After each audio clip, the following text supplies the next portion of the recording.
لو انت حد بيفكر يبدأ يتعلم ألماني او لو حتى بدأت تتعلم ألماني، جايب لك حبة نصايح محدش هيقولك عليها. عشان تتعلم اي لغة جديدة وتتطور فيها ومستواك يبقى كويس فيها وتعرف تنطقها وتتكلمها، بتهتم بأربع أجزاء مهمين: قراءة واستماع وكتابة وتحدث. لازم تمشي الأربعة مع بعض، مينفعش تهتم بحاجة وتسيب حاجة.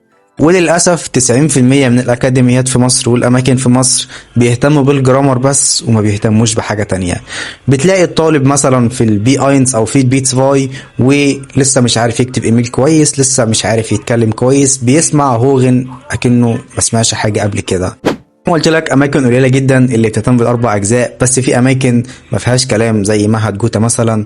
ده مكان بيأهلك فعلا تتكلم الماني كويس، لان البيئه المحيطه بيك كلها حرفيا بتتكلم الماني.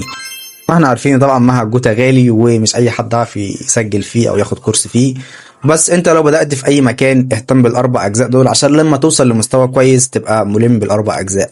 لان انت لما بتيجي تمتحن انت مش بتمتحن في جرامر بس، انت بتمتحن في الاربع اجزاء: هوغن وليزن وشخايبن وشبغشن. الاربع اجزاء دول في معهد جوتا مثلا لازما تعدي في كل جزء منهم 60%.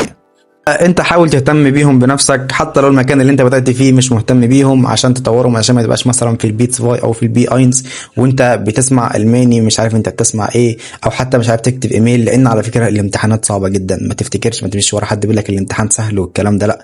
امتحانات جوتا صعبة جدا. انت على سبيل المثال امتحان الشغايبن اللي هو الكتابة، انت بتكتب 3 ايميلات. اول ايميل ده بيبقى 80 كلمة. تاني حاجة اللي هي الماينونج بيبقى تعبير، بيديك موضوع تكتب فيه تعبر فيه عن رأيك، بيبقى برضه 80 كلمة. واخر ايميل ده بيبقى ايميل فورمال بتكتب فيه 40 كلمة.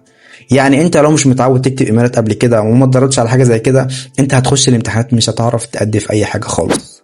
فنصيحتي: ركز واهتم بالاربع اجزاء، ما تسرعش في اللغة وخلاص عشان ما تندمش. وما تنساش تعمل لايك واشتراك وتفعل زر الجرس عشان اللي جاي اقوى بكتير. سلام.